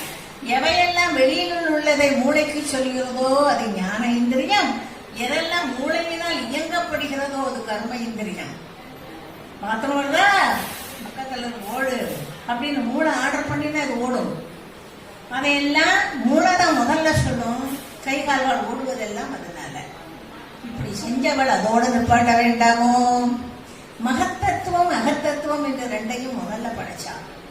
அதுல 4 சூக்ஷ்ம விவகாரங்கள்: மனம், சித்தம், புத்தி, அகங்காரம். தாயாருக்கு இங்கிட்டும் பொறுமையா கேட்கறதுக்கு சக்தி இருந்தது. தூக்கம் வராம கேட்ட மத்துக்காரர் போயிட்டா என்ன வழிங்கிறதுக்காக கேட்டுட்டே இருந்தார். 4 சூக்ஷ்ம விவகாரங்களும் பகவானுடைய அம்சம். இந்த கூடை பண்ணி வைத்திருக்கிறாளே, இந்த 3 கூடங்களுக்கும் கை கால் எல்லா அவயங்களும் வந்து முழு குழந்தையாக ஆகும் சமயத்தில் பிரம்மரந்தனம் என்று ஒரு இடம், அதாவது நம்முடைய மூளையிலே மேல் பாகத்திலே பிறந்து 40 நாளா கொஞ்ச நாள் வரைக்கும் டப்பு டப்பு டப்பு டப்பு என்று அடித்துக் கொள்ளும். அதன் வழியாக பகவான் இந்த 4 அம்சம் மகத்தத்துவம், மகத்தத்துவில் உள்ள 4 குணங்களையும் 5, இவள் தாயிடமிருந்து 5 விவகாரம், தகப்பனிடமிருந்து 5 விவகாரம், இந்த 2மாக சேர்ந்து உள்ளே வழியாக வந்து இங்கே நின்று விடுகிறது. அப்பொழுது இந்த ஜீவன் ஜீவசக்தியாக இங்கே வந்து நிற்கிறான். பகவானுடைய பகவத் சக்தி இங்கே ஜீவசக்தியாக வந்து நிற்கிறது. அப்படி ஜீவசக்தியாக நிற்கும் பொழுது தாரணாசக்தின்னு ஒரு சக்தி வேணும் இல்லையா? அதை வளர்க்கணுமே. இத்தினோண்டு குழந்தை இத்தினோண்டா இருக்க முடியாதே, வளரணுமே. அதற்குத்தான் எல்லாம் பண்றது. நாம பிராணாயாமம் என்று எடுக்கிறோம் அல்லவா? வெளியில் உள்ள காத்து, அந்த காத்து மூக்கின் வழியாக உள்ளே போகும்போது அது பிராணவாயுவாக போகிறது மனிதனை பற்றி மட்டும் சொல்றார். அது வந்ததும் கொஞ்ச நாளை ஹோல்டு பண்ணணும், அதை நாம் முப்பாட்டி வச்சுக்கணும். அப்பொழுது அது 5 பிராணங்களாக ஆகிறது. உள்ளே வரும்போது பிராணவாயு அது நேராக வயத்துக்குள்ளே போய் சாப்பிட்ட உணவு, என்சைம்கள், ஜடராக்னி, வாயு எல்லாவற்றின் மூலமாக டைஜஷன் ஆகும்போது சர்க்கரை வேற ரத்தம் வேறையாக வருகிறது. புது ரத்தம் வருகிற போது ரத்தமானது மேல் நோக்கி போகிறது, சர்க்கரை எல்லாம் கீழே நோக்கி போகிறது. ஆக பிராணவாயுவானது சர்க்கைகளை கீழே தள்ளும் பொழுது அபான வாயுவாக ஆகிவிடுகிறது. பிறகு இந்த ரத்தமானது மூளைக்கு போகிறதுனால் உதான வாயுவார். பிறகு தாண்டி நரம்பு வரை எல்லா கை கால்களில் வரையும் கடைசி வரையும் போவதனால் வியான வாயுவாகிறது. பிறகு மீண்டும் அந்த ஹிருதயத்திலே பகவான் எங்கே நிற்கிறானோ பக்கத்துல வந்து நிற்கிறது. அப்பொழுது அது தேவையில்லாததாகிறது. அப்பொழுது மீண்டும் அது வெளியில போகிறது. இப்பொழுது சமாதானமாக 2 பேரும் ஜீவனும் பரமனும் அருகருகே இருக்கிற போது இந்த ஜீவனுக்கு பக்கத்தில் நிற்கிறது பகவானுக்கு தெரியவே தெரியாது. கர்ப்பத்திலே விழுந்த போது அதுக்கு தெரியும். கையை கூப்பிட்டு வேண்டாம் வேண்டாம், இந்த மலை ஜலத்தை நானே சாப்பிட்டு இருக்கேன், என்னோட மலை ஜலத்தை, இந்த கர்ப்ப வாசனை எனக்கு வேண்டாம் வேண்டாம் என்று தலையிலே கையை வைத்துக் கொண்டு கதறுகிறது. மீண்டும் ஒரு பிறனியே எனக்கு வேண்டாம், என்னை அனுப்பாதேன்னு கேட்கறது. ஆனால் பகவான் கவலைப்படாதேன்னு கூடவே விளையாட்டு காட்டுறான். அதனால குழந்தைகள் சில சமயம் சிரிக்கிறது, சில சமயம் அழறது. கடைசியிலே கொஞ்ச காலத்திலே பிரசவமாகிற சமயத்துல அதை புலம்பெல்லாம் நிறத்து இந்த புது உலகத்துக்கு தயார் பண்ணிப்போ என்று நினைத்து விடுகிறான். அதனுடைய மூளையின் வளர்ச்சியை அதுக்கு ஒண்ணுமே தெரியாது, முன்புவா இருக்கும். அப்படியே பிரசவ சமயத்திலே பகவானே பிரம்மாவாக ஆகி விதி, நீ இந்த நாளில் பிறக்கிறாய், இந்த நாளில் இருக்கிறாய், உன் வாழ்க்கை இப்படி இப்படி இப்படி இப்படி செய்வாய், இப்படி இப்படி செய்வாய் என்று முழுவதையும் தலையில் எழுதிவிடும் பொழுது அவன் பிரம்மாவாகிறான். பிரம்ம லிபியை யாரும் மாற்றக்கூடாது, மாற்ற முடியாது. அப்புறம் வெளியிலே வந்த உடனே புது உலகத்துக்கு தன்னை தயார் பண்ணிட்டு ஓடி போய்கொண்டே இருக்கிறது. கண்ணாடியை பார்த்து பாப்பா பாப்பா என்று சொல்லும் பொழுது பகவான் கூடவே எப்பொழுது அது தன் பெயரை சொல்லி நான் என்று கண்டுபிடிக்கிறதோ கண்ணிலிருந்து மறைந்து மீண்டும் எப்பொழுது நினைவு வருகிறதோ, தன்னை அது தேடுகிறதோ, அதன் வரையில் அதன் கண்ணிலே படக்கூடாது என்று முடிந்திருக்கிறார். இந்த மனிதன் புது உலகத்திலே சின்ன வயசுல தன்னை பத்தி ஐயோ படிக்க வேண்டியிருக்கே, ஐயோ வெளியில போக வேண்டியிருக்கே, இஷ்டம் போல விளையாட விட மாட்டேங்கிறாளே அப்படின்னு சில சமயம் உடம்பு சரியில்லாம போய் பிழையோ உல்லங்க பால்யம்னு அழகா சொல்றார் பட்டத்திரி. அதுக்கப்புறம் வயசாற போது எந்த பிறந்த போது அது பிரம்மமாக இருக்கிறது. தனக்கு தாய் பால் கொடுத்தாலே அவள்தான் தாய் என்றும், தூக்கி வச்சிருந்தவர் அப்பா என்றும், உறவு என்றும், வீடு என்றும், வாசல் என்றும், பக்கத்திலே நிற்பது பாம்பு என்றும் கூட தெரியாது. அதன் பிறகு மூளை வளர வளர வளர பகவான் தான் நம்ம படைச்சார் வரத்தை போகணுங்கிற புத்தியும் வராது. புது உலகத்தில் உள்ள மோகம் அந்த மோகத்திலே தருண வயசிலே 3 விதமான மோகம். மது, மாது, அதன் பிறகு இப்பொழுதெல்லாம் இந்த காலத்துல போதை, அறிவை கெடுப்பதற்கு. அதுக்கப்புறம் என்ன பண்றது அந்த குழந்தைகள்? தன்னை பெற்றவர்களை மதிக்கிறதா, பெரியவர்களை மதிக்கிறதா? இதெல்லாம் இல்லை. தன்னை மட்டும் மதிக்கிறது. தன் குடும்பம், தன் வீடு, தன் வாசல், தான் இப்படியே பணம் சம்பாதிப்பெல்லாம் பாதி நாள் பூராவும் இப்படியே செய்கிறது. ஆடவர்களை விடு அம்மா, நான் உனக்காக இதை சொல்லுகிறேன். மீண்டும் மீண்டும் நீ இதே மாதிரி காலம் பூராவும் காரியத்தையே பண்ணிக்கொண்டு கடவுளையே நினைக்கவில்லை என்றால் எவன் உன்னோடு கர்ப்பப்பையிலேயும் வந்து அடுத்த பிறவியிலேயும் கூட வரை போறானோ அவனையே நீ நினைக்கலைன்னா என்னாவாய்? மீண்டும் மீண்டும் பிறவி எடுப்பாய். ஜன்மம் ஏற்படும், மிருத்யு ஏற்படும். இந்த ரெண்டுக்கு இடையில என்ன ஏற்படும் தெரியுமா? ஜரா, வியாதி. ஜரா என்றால் முதுமை. முதுமை வந்தால் எதெல்லாம் உன்னோடு பிரமப்பட்டுறையோ அந்த அழகாத அதெல்லாம் போயிடும். காது கேட்காது, கண்ணெல்லாம் பார்வை குண்டி போகும், தலைமடி உதிர்ந்து வெள்ளையாக போகும், நாடி நரம்பு ஓடி ஆடி நம்ம உடம்பெல்லாம் இறைச்சி துரும்பா போய் எங்கடா ஓஞ்சிப்போம், 5 நிமிஷம் படுத்து போகணும்னு தோணும். இது எல்லாம் ஜராவினால அந்த முதுமையில் வருகிற முதுமை. அந்த சமயத்திலே நீ சேர்த்து வைத்திருந்த பணமா காசோ எல்லாம் உங்களவே இல்லாமல் எந்த காரணத்தினாவது போனா நம் மனசு அதிலேதான் இருக்குமே தவிர இது இறைவனின் தீர்ப்புன்னு ஏற்றுக்கொள்ள முடியாது, நிச்சயமா முடியாது. அதே மாதிரி சேர்ந்த பொருள் மட்டுமல்ல, உன்னிடம் சேர்ந்த உறவுகளும் பிரிந்து போகும் அம்மா. இதுதான் முக்கியம். கணவரோ மனைவியோ சேர்ந்து வருவதில்லை, சேர்ந்து போவதில்லை. தான் பெற்ற குழந்தைகள் தன்னிடமே இருக்க வேண்டும் என்று எதிர்பார்க்க முடியாது. அந்த நாள்ல இருந்தது கூட்டு குடும்பம். ஒரே வீட்டுல 25-30 பேர் பள்ளிக்கூடம் நடத்துறாங்க, குழந்தைய ஓடியாடும். ஒரு வீட்டுல விசேஷம்னா அந்த அத்தை இந்த அத்தை எல்லாம் வந்தா பள்ளிக்கூடமே நடத்தலாம். அப்படி குழந்தைகள் எல்லாருக்கும் 7-8 குழந்தைகள் வேற அந்த காலத்துல. இப்போ அப்படி இல்லையே, காலம் மாறிட்டே இருக்கு இல்லையா? அதுதான் கபிலர் சொல்றார், அம்மா உறவுகள் தள்ளி போகும், பொருட்கள் தள்ளி போகும், உன்னோடு உடம்பே உனக்கு இல்லாமல் போகும். அந்த ஜரா வந்து விட்டால் சரீரத்தில் உள்ள தாரணாசக்தி முதல்ல குறையும். அது என்ன தாரணாசக்தி என்றால் அந்த ஜீவனை தாங்குவதற்கு ஒரு சக்தி கூடவே இருக்கிறதே, அந்த ஜீவசக்தி தாரணாசக்தியில் இந்த தாரணாசக்தி குறைய குறைய இந்த உடம்பு இனிமேல் இந்த ஜீவனை தாங்காது என்று புரிந்து கொண்ட பகவான் ஒரு நாளைக்கு அதை தப்பன் எடுத்துக்குவார். கரதி நிமிஷ காலக சர்வத சொடக்கு போடுற நாளில ஒருத்தம் பேசிட்டே இருப்பான், டப்புன்னு தான் இருக்கான் கரையிட்டு. அந்த மாதிரி உடம்பு போயிடுக்கும் போது நீ என்னமா பண்றே? அதனால நீ என்ன செய்யணும் தெரியுமா? நல்ல என்னோடு இருக்கும் பொழுதே பகவான நினை. பகவான் கோவில் இல்லையோ இருக்க, கோவிலுக்கெல்லாம் போக முடியாது. கோவிலுக்கெல்லாம் நீ போக வேண்டாமா, இருக்கும் இடத்திலேயே இறைவனை நினை. உன்னால முடியும். எப்படி நினைக்கிறது? கண்ண மூடி அவனை எந்த மாதிரி நீ பார்த்தையோ, எந்த மாதிரி நீ கேட்டையோ, அத மாதிரி மனசுல நீ படம் வரைஞ்சுக்கோ. உன்னை அந்த பகவானை நீ மனசால, பென்சிலால, பேப்பரால இல்லை, மனசுக்குள்ளே நீ பார்த்த பட்டத்திலேயதுல முதல் அத்தியாயத்திலேயே சொல்றார். அங்க பார்க்கும் போது நீ அவனை பார்த்து பார்த்து பார்த்து பார்த்து கொண்டே இருக்கும் பொழுது அவனை நமஸ்காரம் பண்ண வேண்டாம், கோவிலுக்கு அது வேணும் இது வேணும் கேட்க வேண்டாம். அவன் வந்துட்டியா விட்டாது, இப்போ என்ன தேடி வந்தியா என்றான் பார்த்து கொண்டிருக்கான். அவனை பார்த்து அப்படியே கண்மணியாக அவன் உள்ளே வர நுழைய விடு. அவனை நினை, அவனை நினைக்க நினைக்க நினைக்க அனன்யா சிந்தையந்தோமாம் ஏஜனாபதி உபாசரே தேசாமபி யுக்தானம் யோகக்ஷேமம் பகாமியதம். கிருஷ்ணன் சொல்லியிருந்தார் இல்லையா கடைசியில் அர்ஜுனனுக்கு. அதனால இந்த லோகத்துல இருந்தவா எனக்கு இத்தனை படி சக்கர பொங்கல், இத்தனை வடை, அது இது கும்பிட்டு போனா அந்த நகை எதுவுமே தர வேண்டாம். பத்திரம் பலம் தோய ஆசையோடு ஜலமோ பழமோ கொடுத்தா போறோம், அது கூட கொடுக்க வேண்டாம். என்ன நினைச்சாலே போதும். எவன் ஒருவன் என்னை நினைக்கிறானோ அவனை நான் கைவிட்டதே கிடையாது. அந்த பகவத் நினைப்பு தான்மா. அது முடியுமா? முடியும் கண்ணா, முடியுமம்மா.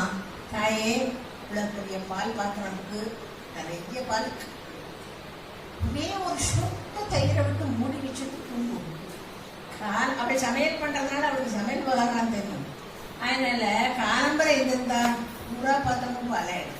எப்படி அதே மாதிரி உலக விவகாரங்களால் நிரம்பி இருந்த உன்னுடைய மனசையும் புத்தியிலையும் அந்த இறைவன் என்பவனை பற்றி எப்பொழுது யாராவது நினைக்கணும்னு ஆரம்பிச்சு நினைச்சியானா அந்த நினைவானது காலம்பரை கண்பிடித்து பார்க்கும்போது எப்படி தயிராதோ அவன் உள்ளே போய் உன் சித்தத்திலே உலகார்த்த நினைப்புகளை எல்லாம் நிப்பாட்டி ஒரு ரசாயன மாற்றத்தை உனக்குள்ளே ஏற்படுத்தி விடுவான்.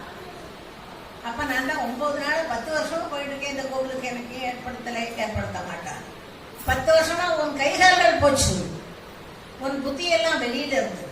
எத்தனை பேர் கோவில்ல போய் சுவாமி கும்பிடுறோம், என்ன சைக்கியமா வற்படி நடிப்போம் விளையாட்டு இருக்கல, அப்படியெல்லாம் பேசக்கூடாது. தெய்வத்தை தெய்வமாக பார்க்க கற்றுக்கொள்ள வேண்டும். இதைத்தான் பட்டத்திலையும் சொல்றாரு, இதைத்தான் கபில வாசுதேவராகவும் சொல்றாரு. நீ பகவத் சிந்தனையோட இரு. பிரகலாதன் தன் தகப்பனாருக்கு பக்தியா பகவானா இருக்கானா முதல்ல நம்பு இருக்கான். தூணிலும் இருக்கான் துரும்பிலும் இருக்காங்கிறது கதையா காமிக்கிறார். அப்படியான அவனை இப்படி கும்பிடணும். 9 விதமா பக்தி பண்ணலாம். இப்படி 9 விதம். முதல்ல சிரவணம், அவனை பத்தின குணங்களை பாட்டுக்களை எல்லாத்தையும் கேட்டு சிரவணம் பண்ணு. சிரவணம் பண்ணி மனசுல சும்மா இருக்கும்போது பசுமாடு எப்படி சாப்பிட்டது மேல கொண்டு வந்து 2ஆம் தடவை டைஜஷன் பண்றதோ அத மாதிரி நீ பகவானோடதெல்லாம் கேட்டதெல்லாம் வச்சு வச்சு வச்சு வச்சு அவனையே நினைக்க ஆரம்பி. சிரவணம், மனனம். 3வது கீர்த்தனம். எனக்கு தொண்டா சொல்லிக்கலை, நான் முறையா படிக்கலை, மண்ணாங்கட்டி, அதெல்லாம் வேண்டவே வேண்டாம். வாயிருக்கிறவன் அத்தனை பேரும் பாட முடியும். ஏன் அவனோடு நாமத்தை சொல்ல என்ன வெக்கம்? நாம சங்கீர்த்தனத்தை தவிர ஒண்ணுமே கிடையாது. பகவான் மனசுல தெய்வத்தை நினை, கையால காரியம் செய். பகவான் ஸ்ரீ சத்யசாய் பாபா சொன்னார், நீ எத்தனை காரியம் பண்ணினாலும் செஞ்சு செஞ்சு அனுபவப்பட்டதுனால கை வேலை செய்யறது கரெக்டா பண்ணிடும். இந்த மனசை சும்மா விட்டியானா அளவாக்கிட்டே இருக்கும் அங்க அங்கானு. அப்ப நீ ஒண்ணு பண்ணு, ஆத்மே காம் தில்மே ராம். அதைத்தான் கபிலர் சொல்றார். நீ எந்த வேலை செய்தாலும், வீட்டு வேலையோ எந்த வேலையோ செய்தாலும் அப்படியே அதை அவனுக்கு சமர்ப்பணமாக பண்ணு. அவன் அவன் அவன் என்று கண்ணால் பார்க்காம மனசால் மட்டும் உணரக்கூடிய அவனை கூப்பிடு. இந்த நினைவு உன்னை பகவான் காட்சி. கீர்த்தனம், சிரவணம், மனனம், கீர்த்தனம், அர்ச்சனா. இன்னைக்கு பூவெல்லாம் எப்படி இருக்கு? என்னால பகவானுக்கு பூ கிடையாது, வேண்டாம். முழு அரிசியில மஞ்சளை தடவி இதே பூவாக நினைத்துக்கொள் என்று இதயத்தை கொடுக்கிற மாதிரி இந்த இடத்துல பகவானோட கல்லச்சு அது பூவாயிடம் உனக்கு. பீமன் என்ன செஞ்சான்? அர்ஜுனன் நினைச்சான் சொர்க்கத்துக்கு போறதோ நிறைய பேர் பூவா கொண்டு போனான். கிருஷ்ணா, நான் எவ்வளவு பூ பண்ணி உனக்கு நான் அர்ச்சனை எல்லாம் பண்ணியிருந்தேன் தெரியுமா? பகவானுக்கு அர்ச்சனை பண்ணியிருக்கேன். இவனை ஒரு நாளுமே கிருஷ்ணன் சக்கிய பாவத்திலே பார்த்ததுனால அவரை கடவுள்னு நினைச்சதே இல்லை. நான் எவ்வளவு பண்ணிருக்கேன் அதை போறது.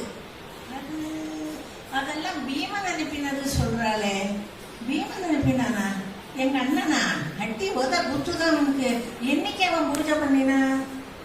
அதான் காலம்பரை குளிச்சுட்டு சூரிய நமஸ்காரம் எல்லாம் பண்ணிட்டு இப்படி வரவழியில் உள்ள பூவெல்லாம் பார்த்து, இந்த உலகத்தில் உள்ள அத்தனை பூக்களும் இன்றைக்கு பூத்த பூக்கள் எல்லாம் என் இறைவன் காலில் போய் சேரட்டும் அப்படின்னு கேட்டு பறிக்கவும் மாட்டான், போடவும் மாட்டான். ஆனால் நினைப்பினால் அவன் என்னை அடைந்து விட்டாங்க அர்ஜுனா. அதனால இத்தர பூவும் நீ போட்டது இல்லை, அவன் போட்டதுன்னு ரொம்ப அருமையான ஒரு இது. இதைத்தான் கபிலரும் சொல்கிறார். மனசால பாத சேவனம் பண்ணு, அர்ச்சனம் பண்ணு. என்னெல்லாம் தோத்திரம் தெரியுமோ ஒண்ணுமே தெரியாட்டா ராமா சொல்லு, கிருஷ்ணா சொல்லு, அம்மா சொல்லு, அம்மான்னு ஒரு வார்த்தை சொன்னாலே போதும். சோ சிரவணம், மனனம், கீர்த்தனம், அர்ச்சனம், பாத சேவனம். அதுக்கு அப்புறம் தாசியம், சக்கியம். தாசியம் என்றால் பகவான் சொன்ன எதிர்ப்பே கிடையாது.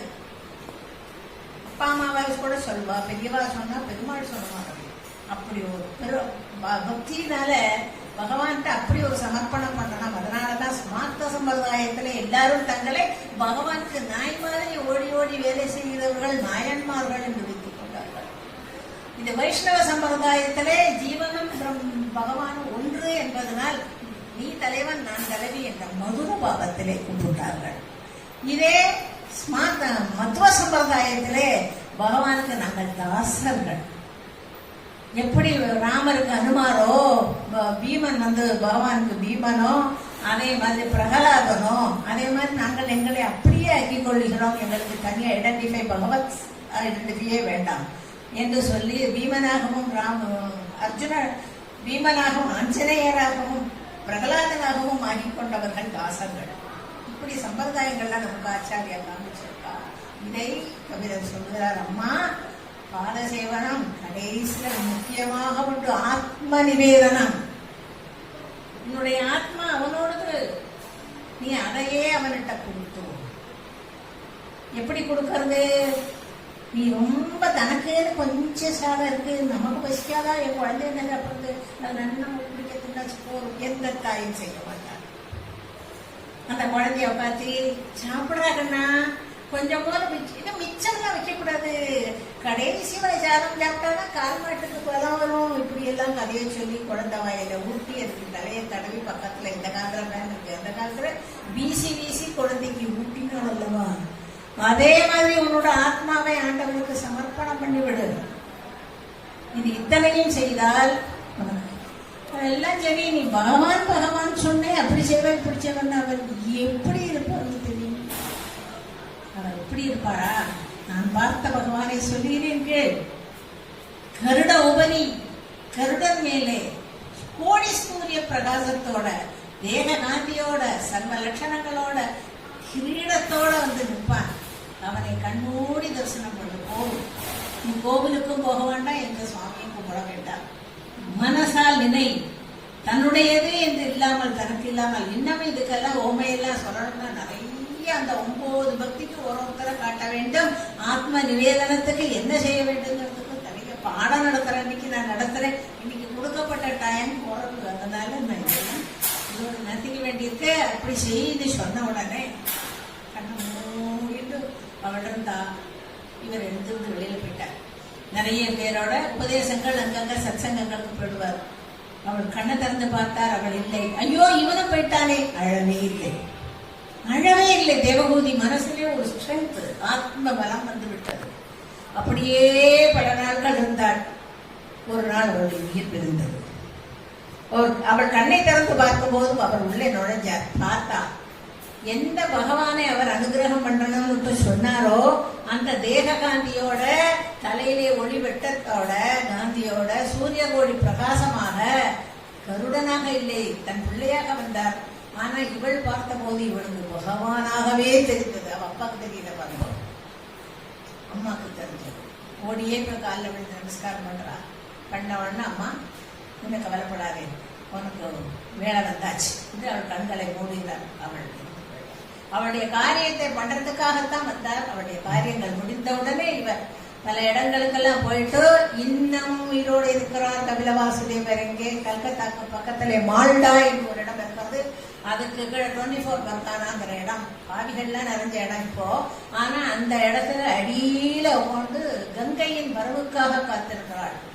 இந்த லோகத்துல பாரத தேசத்துல பஞ்ச கஷ்டங்கள்லாம் வந்து ஜலம் இல்லாமல் போன போது ஆகாச கங்கையை அதிர்ஷ்டவசமாக தன்னுடைய சபத்தினி மாதா குழந்தைகளுக்காக பகீரதன் வரவழைத்து தபசு பண்ணி கொண்டிருக்கும் பொழுது மேல் லோகத்திலே உலகளந்த பெருமானாக இப்படி காலை காட்டிக்கொண்டு மேலே விஷ்ணு போகும் பொழுது அந்த காலை தேவர்கள் எல்லாரும் மலர்ந்து சந்தோஷப்பட்டு பூமாரி பொழியும் பொழுது சரஸ்வதி தன்னை மறந்து சரிகமபதரி என்று பாட ஆரம்பித்தார்.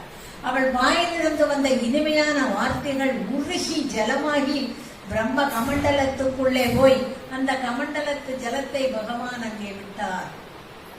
ஆகாச கங்கை என்றானாள். அந்த ஆகாச கங்கையை பகீரதன் தவம் செய்ய ஹரி தன் கால் கட்டை விரலை லேசாக அகற்றினார். கங்கைக்கு ஒரு சாபம் வந்து விட்டது. அதையெல்லாம் இன்னைக்கு சொல்லலே, வாமனாவதற்கெல்லாம் உங்களுக்கு கிளாஸ் நடக்கும்போது சொல்றேன். இப்படி கால் விரிந்தது. ஹரியின் துவாரத்தின் வழியாக அவள் வந்தாள். இந்த அட்டகாசமான ஜலத்தை இங்கே யாருமே தாங்கிக்க முடியாது என்று பரமேஸ்வரன் தலையை முடிச்சார். அவள் தலையிலே போனாள். அப்பொழுது கீழே ஜன்னு என்ற முனிவர், பகவானே இந்த லோகத்துல ஜல கஷ்டம் வரலையே, நீங்க காப்பாத்துவோ என்று கேட்டது. ஒரு தலைமுடியை எடுத்தவர் போட்டார். அதிலிருந்து ஜலம் கொட்டி ஜன்னு முனிவருடைய காதுக்குள்ளே புகுந்து அதன் வழியாக வந்து கோமுகி என்றது விட்டது. அதிலிருந்து ஹரித்வா கங்கோத்ரி என்ற இடத்துல அவள் பிரயாணம் பண்ணி வந்துருக்கா. கபிலர் இருக்கிற இடத்தை தேடி அவள் வருகிறாள். அப்ப பாரத தேசத்துக்கு ஒரு பெரிய புண்ணியமான விவகாரம் என்றால் அங்கையிலேருந்து ஆரம்பிச்சு கீழ் அமரவரணி வரைக்கும் உண்டான எல்லா புண்ணியங்களும் கங்கேசை மனோசேவர் கோதாவரி சரஸ்வதி நர்மதே சிந்து காவேரி என்று சொல்றோமே, அத்தனை ஜீவநதிகளை நட்ட நடுப்பகுதியிலே சில இதுதான் சட்லஜ் அது இதெல்லாம் மேற்க பார்த்து நர்மதை திருப்தி எல்லாம் அந்த இவை எல்லாத்துக்கும் என்ன புண்ணியம்னா அப்படியே கிழக்கு பகுதியிலே வருது. வந்து ஒன்றொன்றும் பித்ருகாரியங்களை நிறைவேற்றும், பெரியவர்களுடைய சாபக்கேட்டை நிறைவேற்றும் புண்ணியஸ்தலமாக இருக்கிறது. இந்த நதி இங்கே வந்து கபிலருடைய காலை நமஸ்காரம் பண்றார். ஹரியே, உங்களுடைய காலை நான் அங்கிருந்து இருந்தேன், கீழே அனுப்பிவிட்டீர்கள், நீங்க வந்து உங்கள் காலை கழுவுறேன்னு சொன்ன உடனே சகரபுத்திராருடைய சாபத்தை தீர்த்து நீ இங்க உள்ள கடலிலே சேர்ந்து இந்த கடல் எங்கு வரை போகிறதோ அந்த இடத்திலே அங்கங்கே பித்ருமோட்சத்தை செய்வதற்காக இருப்பார். இந்த பாரத தேசத்திலே ஜலம் நிற்க வேண்டும், இப்படியானா நான் நதியாகவே போய்விடுவேனா இருக்கணும். இல்லை, மகாபாரதம் என்று ஒன்று வரப்போறது. அதிலே வந்து சந்தனு மகாராஜாவின் மனைவியாக போய் பீஷ்மருக்கு தாயாக போய் என்று நிறைய கதையெல்லாம் வரும். அதுக்கெல்லாம் நீ தயாராகியது என்று அது சொல்லும் வரை அவர் அங்கேயே இருக்கிறார். அதனால கங்கை வந்து ரொம்ப அருமையாக ஓடினார். இந்த பட்டத்திரை கபிலர் மூலமாக தாய்க்கு உபதேசம் பண்ணி தாய்க்கு ஆத்ம பலம் அந்த கதையை சொன்ன பிறகு பட்டத்திற்கு ரொம்ப சந்தோஷம். ஒரு அவதாரத்திலையும் பகவத் நாமத்தை சொல்லிட்டே வந்தார். 99வது முதல்ல 10 பக்தியை பத்தியும் கடைசி 10 ஞானத்தை பத்தியும் நடுவிலே அவதாரத்தை பத்தியும் சொல்லிட்டு வர்ற வரைக்கும் அவருக்கு கால்கை எல்லாம் சரியாகலை. ஆனாலும் மனசுல விடாமுயற்சியாக சொல்லிக்கொண்டே வந்தார். கடைசியில 98வது 99வது பாடல்ல எல்லாரும் நமஸ்காரம் பண்ணுவார்கள். இவர் நமஸ்காரம் நமஸ்காரம் என்று இவர் தன்னை மறந்து நிறைய சொல்ற போது உடம்பெல்லாம் நமஸ்காரம் நமஸ்காரம் பண்ற போது திடீர்னு பகவான்கிட்ட வச்ச கண்ணை இப்படி இப்படி பார்க்கிறார். அத்தனை பேரும் விழுந்து விழுந்து நமஸ்காரம் பண்றா தான் ஒருத்தனை தவிர. அப்பா பகவான்கிட்ட பார்த்து இப்படியே பார்க்கிறார். என்னவோ ஒரு 1000 லைட்ஸ் உள்ளுக்குள்ள போன மாதிரி அப்படி ஒரு ஒளி வெள்ளம் உள்ளுக்குள்ள ஒரு உணர்ச்சி. என்ன செய்யறோம்னு தெரியலை. தன்னுடைய 2 கைகளையும் கீழே ஊனினார். விருட்டன் எழுந்தார். அவர் சொன்ன போது உள்ள வார்த்தை ரொம்ப ரொம்ப முக்கியம்.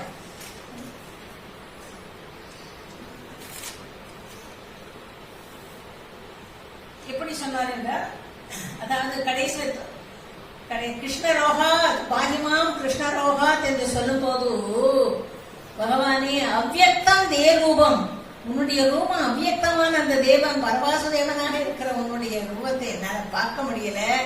குழந்தையா இருக்கிற பகவானை தான் எனக்கு அவ்வியக்தம் ரூபம், அதை நினைக்கவும் முடியாது. துரதிகதிமம், ரொம்ப துர்லபம் அது. ஆனாலும் நீ புனரசாயனை ஹரந்தி மம ஹிருதயம், குணத்தின் வசத்தினால இந்த உலகத்துல அத்தனை பேரையும் காப்பாத்தின உன்னோட குணத்தினால என் மனச கொள்ள கொண்டு போயிட்டை. பாகிமாம் கிருஷ்ணரோகா என்று சொன்னவர் அப்படியே சர்வ சாஷ்டாங்கமாக விட்டார். எல்லாரும் வயது ஒடிய வந்து ஐயோருக்கு ஏதோ அடுத்து நினைச்சு பிடிக்க வந்தா அவரே கையை காமிச்சிட்டார். வேண்டாம் என்று சொல்லிவிட்டு பகவானை அப்படியே நமஸ்காரம் பண்ணிட்டு தானே ஊன்றி விட்டார். கண்ணிலேருந்து ஜலம் வந்தது. அத்தனை பேரும் ஆச்சரியப்பட்டார். இவ்வளவு நாளைக்கு கால் வளங்களே கை வளங்களே. இந்த 99வது 10வது தசகம் பாட்டு ரொம்ப முக்கியம். இதை உச்சரிக்கும் போது நாராயண பாராயணத்துல மகிமா கிருஷ்ணரோகாத்துங்கிறேன். அது ரொம்ப தப்பு. கிருஷ்ணன் வியாதி அல்ல, கிருஷ்ணரோகாத்தாது. அவன் கிருஷ்ணன் வியாதியை போக்கும் வைத்தியோகரி. அதனால் பாகிமா கிருஷ்ணா ரோகாத், ரோகத்திலிருந்து காப்பாத்துன்னு சொல்லணுமே, கிருஷ்ணரோகத்திலிருந்து என்ன காப்பாத்துன்னு சொல்லக்கூடாது. அப்படி அவர் சொல்லி முடிச்ச உடனே மத்தவாளுக்கும் ஆச்சரியம். கண்ணை மூடிட்டு இருந்தவர் கண்ணை திறந்தார். இவருக்கும் ஆச்சரியம். என்ன ஆச்சரியம்? எந்த குருவாயூரப்பன் அங்க நின்று கொண்டிருந்தானோ அங்க அவனை காணலை. குழந்தை குருவாயூரப்பனை காணவில்லை. பார்க்கிற தேஜஸ், இப்படி ஒரு ஒளி வெள்ளம். அந்த வெள்ளத்திலே முள்ள முள்ள உள்ள நீளமா நட்ட நடுவுல தெரியறது. அது அப்படியே பெருசா இருக்கு. இன்னும் உத்து பார்த்தா கைஷோர வேஷம்ங்கிறார். குழந்தை கிருஷ்ணன் 16-17 வயசுக்கு உண்டான கிருஷ்ணனாக இருக்கிறான். ஒரு கையில கோதண்டம், ஒரு கையில கமலப்பூ, ஒரு கையில சங்கு சக்கரம் எல்லாம் வைத்துக் கொண்டு உன்னை பார்க்க முடியாது இல்லையா, துர்லபம் இல்லையா இவர் சொன்னதுக்காக இல்லை. நான் உனக்கு காட்சி தருகிறேன் என்று பரவாசுதேவனாக அங்க வந்து நிற்கிறார். குழந்தை கிருஷ்ணனாக நிற்கிறேன். அப்படி ஏக்கரே வசியாமி தேசோன் விடுகிற கலையாவலி என்று பாட ஆரம்பிச்சுடுறார். அவர் பாடியதோட அர்த்தம் பூராவும் நமக்கு புரியறது கொஞ்சம் கஷ்டமா இருக்குங்கிறதுனால நான் தமிழ்ல அதை சொல்றேன். மயில் பீலி அழகுடன் மணிரத்ன மகுடமும் ஒளி கொஞ்சம் பதனமும் அருள் செய்யும் திலகமும் சுருகொண்ட கேசமும் சொக்க வைக்கும் நாசியும் மருண்ட விழி கருணையும் மகரத்தினால் குண்டலம் பவட இதழின் உள்புறம் மின்னலென பற்களும் பதுமராக சிலையென பளபளக்கும் கன்னமும் கரமதிலே கோதண்டம் கமலத்தோடு மருகரம் பாஞ்சசங்கம் சக்கரம் பாந்தமாக இருபுறம் தோள்வளையும் ஹாரமும் தொங்கும் கழுத்தில் கௌஸ்துவம் தோன்றிவிட்ட உயிர்களை அனைத்தும் அடக்கிய சிறுவயிரும் நாபியும் அம்பரமோ மஞ்சளா நீல வண்ணமும் நிறம் தேவர்களும் தானவரும் துதிக்கும் உந்தன் கால்களும் மாதவத்தார் பணிந்திடவே கூர்ம வடிவ பாதமும் பக்ஷஸ்தல வாசினியம் லட்சுமியும் மகிழவே இச்சையோடு எங்கள் முன்னே எழுந்தருள வேண்டுமே. அவர் பாடி முடித்து ஆனந்தப்பட்டதை நாம் எல்லாரும் பார்க்கிறோம். கடைசியில அவர் பகவான்கிட்ட கேட்கிறார், இதுவரைக்கும் நான் பக்தி ஞானம் என் வியாதியை போக்கு சரீர வியாதியை போக்குன்னு சொன்னேன். 3 வியாதி மனுஷன் பிறக்கும் போதே இருக்கு. ஆதி தெய்வீகம், ஆதி பௌதீகம், ஆதி ஆத்மீகம். ஒரு ஆத்மாவுக்கு செய்த பாவம், கடவுளுடைய விவகாரங்களுக்கு செய்த பாவம், இன்னொரு பௌதிகம் மிருகங்களுக்கெல்லாம் செய்த பாவம் எல்லாம் பிறக்கும் போதே கூட வந்து அந்த ரோகத்திலிருந்து என்னை காப்பாத்து அப்பா. நீ நாராயணன் கேட்டவன். இவ்வளவு நாளி உன் குணவிசேஷத்தை சொன்ன நீ நாராயணன் கேட்டவன். அத சொன்னேனே நானும் நம்புவதில்லை நாராயணன். இந்த 2 வகையில நாராயணங்கிறது ஒத்துமையா வருது இல்லையா? இந்த 2 வகையில இந்த பாட்டு ரொம்ப வசதி. ஆனா நம்ம 2 பேரும் நாம் அறிஞ்சோ அறியாம அஜ்ஞாத்தவே தேவகத்துவம், உன்னோட மகத்துவம் தெரியாம நான் என்னவோ குற்றடி சொல்லி நீ என்னை கபத்தினியே. எல்லாருக்கும் இந்த உலகத்துல பார்த்தவாளுக்கும் கேட்டவாளுக்கும் பார்க்க வழி இல்லாம திண்டாடின்னு நினைப்பினாலே உன்னிடம் இருக்கிறவர்களுக்கும் 3 விஷயத்தை நீ திருப்பி தரணும். ஆயுள், ஆரோக்கிய, சௌக்கியம். இந்த ஆயுளை கொடுத்து யாரிக்காரனா வைக்கப்படாது. ஆரோக்கியத்தோடு வாழணும், அதே சமயம் பரம சௌக்கியத்தோட வாழணும். யோகக்ஷேமம் பவா யகாம் சொன்னேன் இல்லையா? அப்ப இந்த உலகத்துல இருக்கும் வரை ஆயுர், ஆரோக்கிய, சௌக்கியத்தை கொடுத்து அது முடிகிற காலத்துல நீயே அழைத்து கொண்டு போய்விடு என்ற அர்த்தத்திலே அவர் சொல்லி, அப்படி பட்டத்திரி கபில வாசுதேவரை சொல்லி அம்மாவை சரி பண்ணி தானும் வியாதியிலிருந்து நீங்கினார். பின்னாலே பிரம்மஸ்ரீ அனந்தராம தீட்சிதர் அவர்கள் சரீர வியாதி வந்த போதும் இவருடைய 100 பாடலையும் அதே இடத்திலே பாடி தன்னுடைய தேக வியாதி 100 பாட்டு பாடுவதற்கும் போது சரியாக யாருக்காவது குஷ்டம் வந்து சரியா இருக்கிறதா? அவருக்கு சரியா இருக்கிறது. அப்பேற்பட்ட வசதி உங்களோட மாமா பிள்ளையாக அப்படிப்பட்ட பகவான் எல்லாருக்கும் ஆயுர், ஆரோக்கிய, சௌக்கியமும் மோட்சத்தையும் தரணும்னு சொல்லிட்டு இவ்வளவு நாள் சுவாமிக்காக கைத்தறியம் பண்ணினாங்க. சாந்தாம்மா எங்க இருக்காங்க? வந்திருக்காங்களா? அவளுக்கு 3ஆம் தேதி ஆபரேஷன். அந்த வியாதி எல்லாம் ஒண்ணுமே இல்லைன்னு ஆக்கிட்டு நல்லபடியா ஆயுர், ஆரோக்கிய, சௌக்கியத்தோட வந்து திருப்பி நம்மளோட சேர்ந்துக்கணுங்கிறது உங்க எல்லார்ட்டையும் சேர்ந்து வேண்டிக்கிறேன். நீங்களும் பிரார்த்திச்சுக்கோங்க. எல்லாரும் சௌக்கியமா அவனோட அனுகிரகத்தோடு வாழணும். இவ்வளவு நாள் எனக்கு ஒரு ஆப்பர்ச்சுனிட்டியை தந்த எல்லா ஆபீஸ்காரர்களுக்கும் பொறுமையோடு கேட்ட உங்களுக்கும் என் பணிவான வணக்கங்கள். நன்றி.